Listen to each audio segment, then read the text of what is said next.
Hello. When did you come in? I didn't even see you there.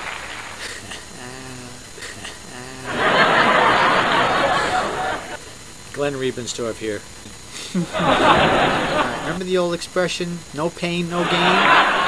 Why do you think people never get to the gym? Animals scream and cry. You know that? You ever see a chimpanzee or hear a chimpanzee or a hyena or a gorilla or a monkey scream and cry? It's okay for them to do it, but our culture says you can't do it because it means you are unseemly, you've lost control. Well, you need to lose control many times. Watch it finally synchronize with that clock up there. So where's that clock? It's over there. Can't see? All right, I'll show you my famous clock. See, there's that famous clock.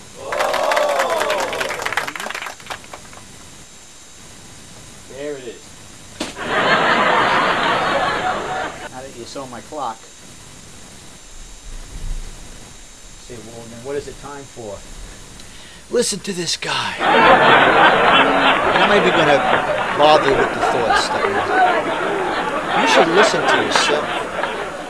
When I listen to the atheistic spoutings and how this universe came into existence, when I listen to the atheistic nonsense and bullshit, how we got here, and how this universe came into existence, and how their views of their myth and their fantasy and their conjecture about billions and trillions of years is just that. They have no evidence for it. They have no proof of it. They say they have evidence. They spout off unintelligently with words that they think is spawned from an intelligent rationale. It's just conjecture.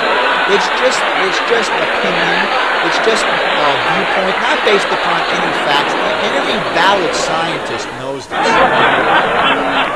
People who lie and want to cover their ass, and want to cover their tracks because they don't have any other answer, so they have to stay in the camp of atheism, will be grasping for straws as they slide down the pole, the greasy pole. Still, I'm an atheist. Even though we don't have any answers, we're sliding down this pole, but we're going to hang on to it because we're not going to believe in Jesus. We're not going to believe in God. We refuse to.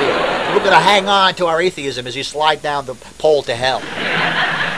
People have so much of a problem with the words that sometimes I use or other Christians. We use the word fools, blind, and they say, well, have you read the Bible? We've read it more than you have.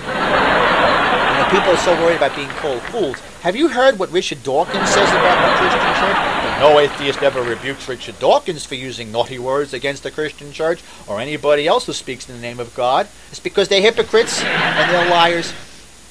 And, if you have a problem with the word fool, you should hear what God has to say about people who reject Him. Depart from me, you cursed!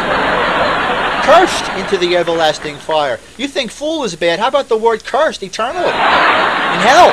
It's pretty bad camp to be in. Thank God I'm not there. The Christian church is not the whipping boy of this age, contrary to what atheism thinks. If anyone's the whipping boy, it's atheism, agnosticism, and skepticism that's going to be whipped by the living God. Bullshit. And are wasting our time as Christians, and are wasting our time as honest, intelligent human beings. We ask you in the name of decency to keep your atheism, you can keep your agnosticism, and you can keep your skepticism, and stuff it back up the devil's ass where it came from. Because every single human being knows that God is. And that's what God says. And I don't apologize for it. I try to explain it to people, because if the atheist wants to make people believe that this infinitesimal dot got everything started by that spin-off that it began with centuries or millions of years ago, if they can believe that in that idiocy, they don't know how the dot got there, and they don't know how the dot began to spin. Morons. That's your view? What are you, stupid? Yes! Talk to me about being sweet and nice and grinny nice for Jesus Christ when you clowns. You need to love us because your Bible says this. You need to do this because your Bible... Don't you ever quote our Bible to us. We are quoting it to you, and you've got to either get up to snuff or get out of the way. And how dare these stupid atheists even dare to use our Bible to try to justify their stupid-ass actions and their viewpoints. God gave you up, you delusional morons. You're delusional morons. It's not. And I have put on the full armor of God for many years in Jesus Christ. We demolish every argument and every high thing that sets itself up against the true knowledge of the living God, and we bring every thought captive to the obedience of Jesus Christ himself. And they start giving them claps and accolades all over this world. Yeah, keep doing it. Keep giving it to the Christians. Guess what? We as Christians, we overwhelmingly conquer, because not one of you mocking, atheistic, moronic, lying clowns can ever say that death has been swallowed up in the victory of atheism.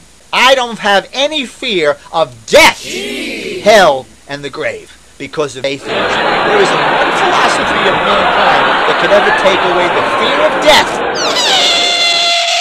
The fear of death, except the one who believes in atheism. How could you believe this stuff? Are you sick? Do you smoke too much weed? Huh? You smoking too much weed? Huh?